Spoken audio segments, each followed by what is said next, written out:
All right, so we do a little jump forward. As you can see, I did a few things. So let's do a little recap of the first two with about MIDI routing from the nano control to the two acts in Ppooll. I did the first four faders. Basically, I assigned them with the four first rotating knobs to the gg.rainer, and then I cloned them and was trying to get a similar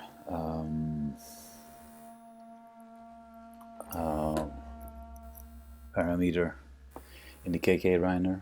That didn't always work out, not one-on-one, but then sometimes similar. And also I was looking at a way to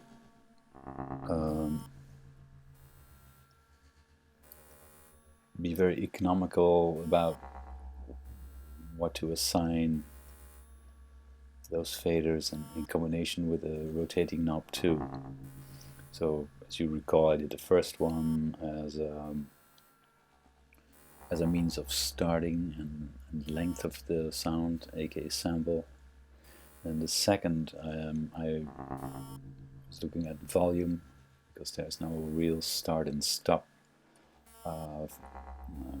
control function, but we did find the volume, so you can go to 0, and then I combined that with some weird random playing effect, which it's very nice. The third one was pitch control, and what was the fourth one? That was, I think, grain length and the speed slider together. So I was looking what is a good way of combining things, and it's about economics as well. This is a small tool, and if you're improvising, you want to know after an hour or so, you want to know, do you feel comfortable with it, and to combine a few functions. Do they feel normal? And I'm not sure yet, but I stick with it. And then, as you can see here, I made presets. You know about presets.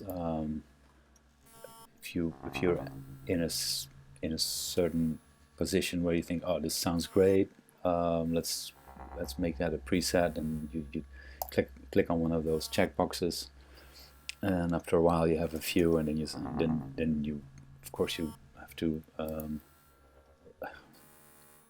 write it, save it. So, and I did that also for the KK, and each of these checkboxes, they go numbered, like 1, 2, 3, 4, 5, etc.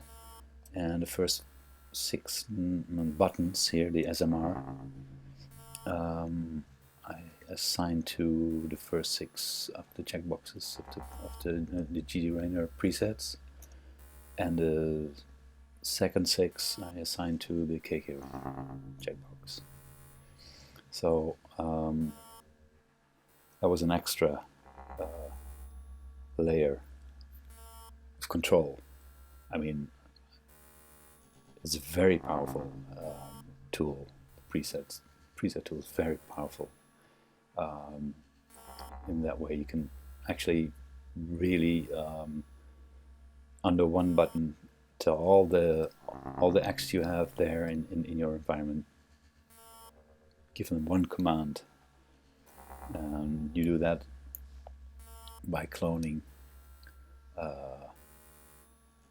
one of these lines, and then saying, okay, this time it's a gg.rainer, and then hook it up to this one, to this act and that act, etc. I I didn't do yet such a thing in this particular environment, but I'm just telling you this. It's an awesome feature. You really can compose, structurize, compose your setup. And to finish it off, I just had to look at what I could do with these the next 4 faders and rotating knobs and buttons, and then I thought, okay, let's put in the simproov. That's the 4 channel sample player, and I gave each fader and each rotating knob and each S button a function for each and every one of the samples. So this is sample 1, 2, 3, 4, and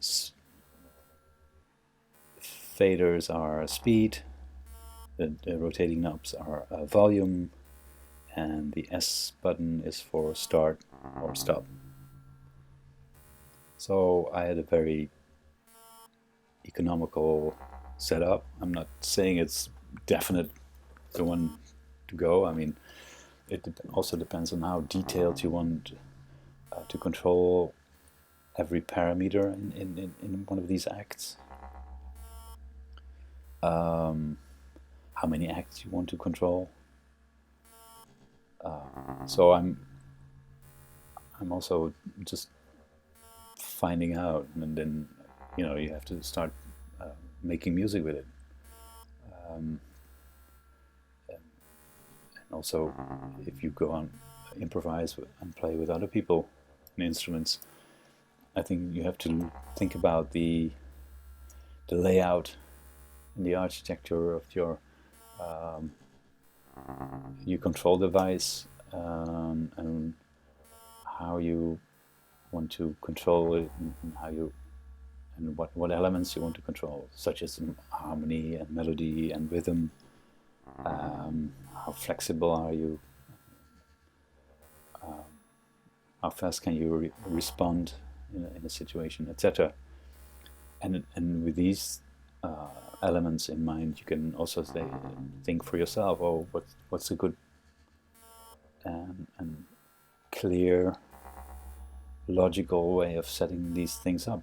It can be different for every situation, really. It takes a lot of time, but so make sure also that you save your stuff. Have a look at the control one here. I've made a few presets savings. Not to switch between, but as in a build-up.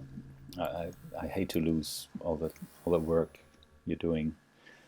And it's also good to save it separately before you save the whole environment. Save all the elements if there's something to save, like the preset stuff is something to save, and well, etc. Really, of course, also your buffer host, the sample setup. You can, if you push in Control on your keyboard and then left mouse click on the right spot, there's really very close. This is without the control, and this is with the control. There you go. Well, I don't know why. Write down and save. Click Enter and save. Do that for all the elements. Have a look also within the acts at the client window, because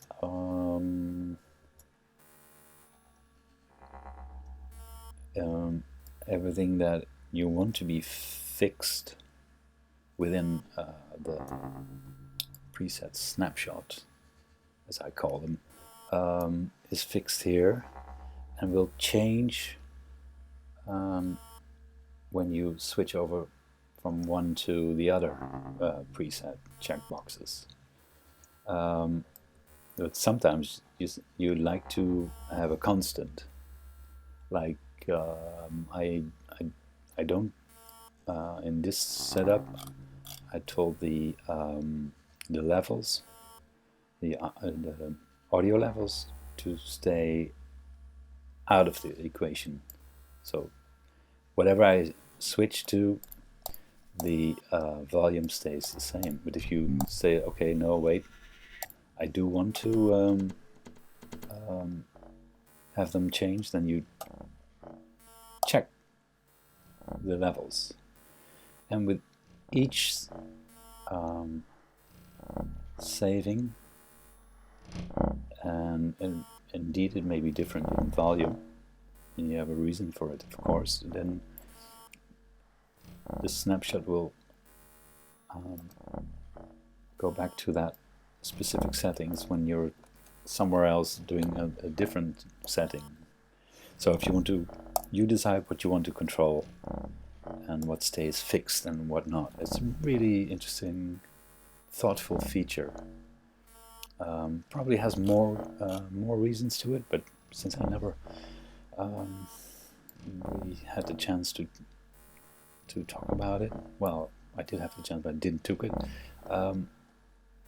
Maybe there's more deeper thoughts behind this, but I see it as a way of controlling or letting it go, to leave it autonomous in a way of, it may fluctuate, but you know, that is what it is.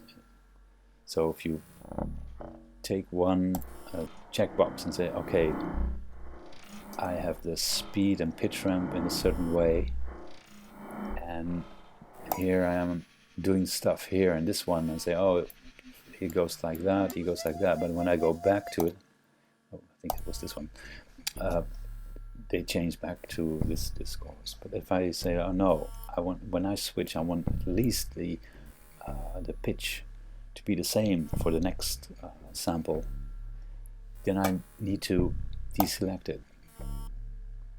Then it will be, you know, untouched by the presets snapshot. Sorry about that noise. That was my chair. Okay, if you have any questions, let me know. I think next time I do something else, MIDI-wise and audio-wise. So